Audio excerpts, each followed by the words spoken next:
On April 13, 1970, an oxygen tank exploded aboard Apollo 13, crippling the spacecraft 200,000 miles from Earth.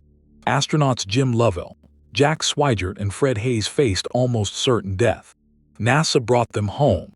It's celebrated as one of mankind's greatest triumphs.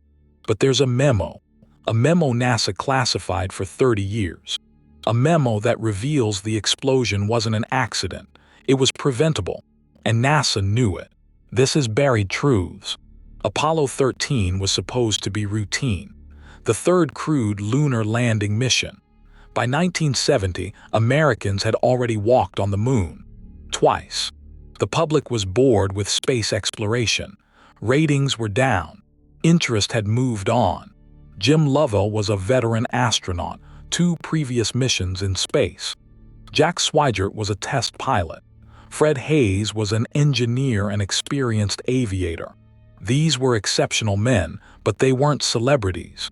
Nobody cared much about Apollo 13. NASA itself was in a precarious position. The Apollo program had cost $280 billion in today's money. The Vietnam War was raging.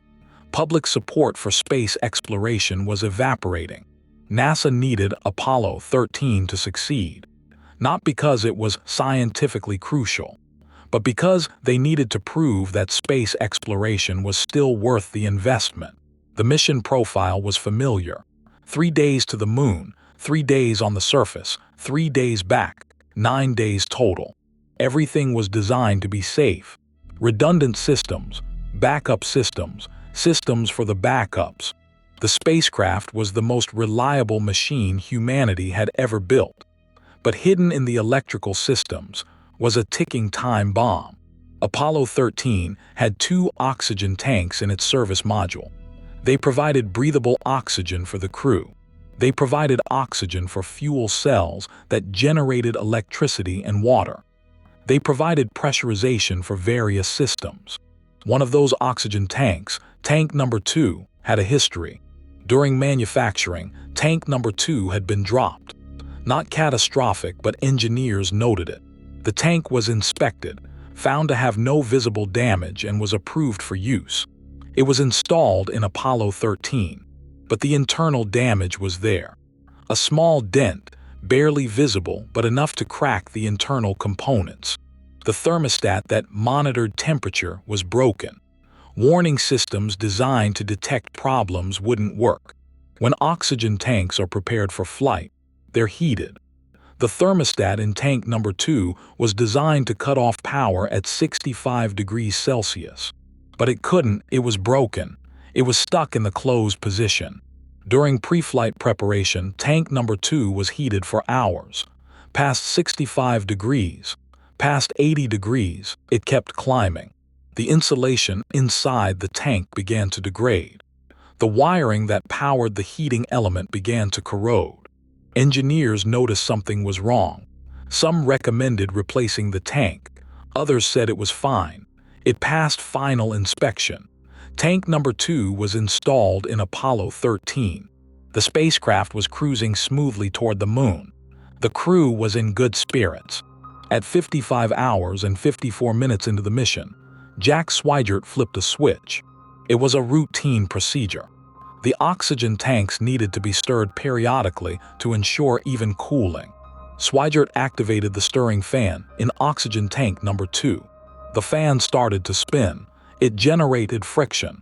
Friction generated heat.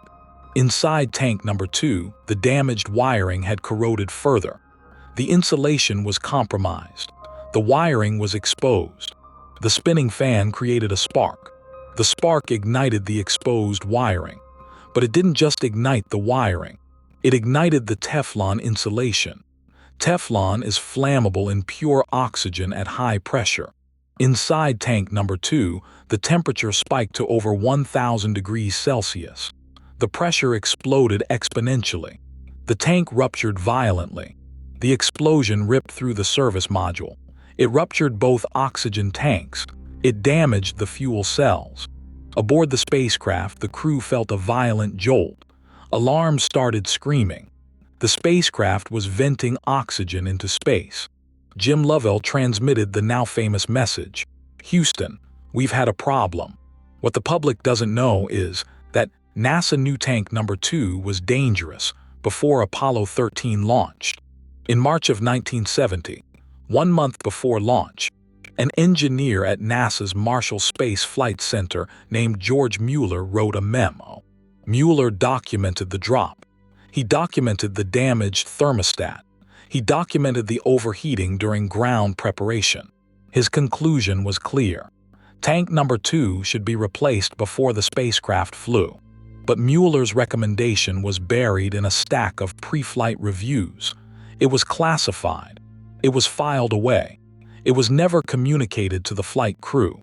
Instead, the decision was made to proceed with launch. Tank number 2 remained in the service module. NASA had a culture of optimism. There was pressure to launch. Replacing an oxygen tank would delay the launch further. And besides, the tank had passed inspection. Officially, even though the inspection had missed the critical problem. So they launched. When the oxygen tank exploded, it was exactly as Mueller's memo had predicted.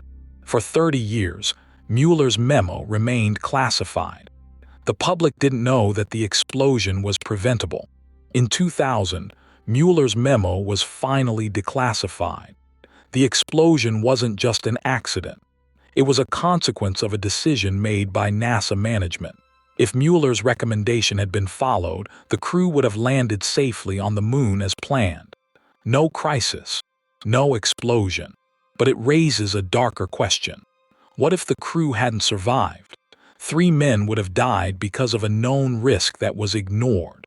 They would have died because NASA prioritized schedule over safety. Because an engineer's warning was buried in bureaucracy. Remarkably, Jim Lovell, Jack Swigert, and Fred Haise never publicly blamed NASA. They were professionals. They understood the pressures. But the existence of Mueller's memo proves that the risk wasn't inherent. It was chosen. Apollo 13 is remembered as a triumph. And in many ways it was. The ingenuity of NASA's flight controllers, the professionalism of the astronauts. But the triumph is incomplete. It's a triumph that came at the cost of lives that were nearly lost. George Mueller's memo reveals something crucial about how institutions work. Warnings get buried. Schedules matter more than caution. Engineers are ignored. Apollo 13 was saved by extraordinary people doing extraordinary things under impossible circumstances. But they shouldn't have been in those circumstances at all. The memo that could have prevented it all remained buried for 30 years. Sometimes, the most dangerous lies aren't the ones we tell. They're the ones we don't. If this investigation matters to you, subscribe to Buried Truths. Every week, another institutional cover-up, fully documented and fully sourced. 3 astronauts, 1 memo, 30 years of silence.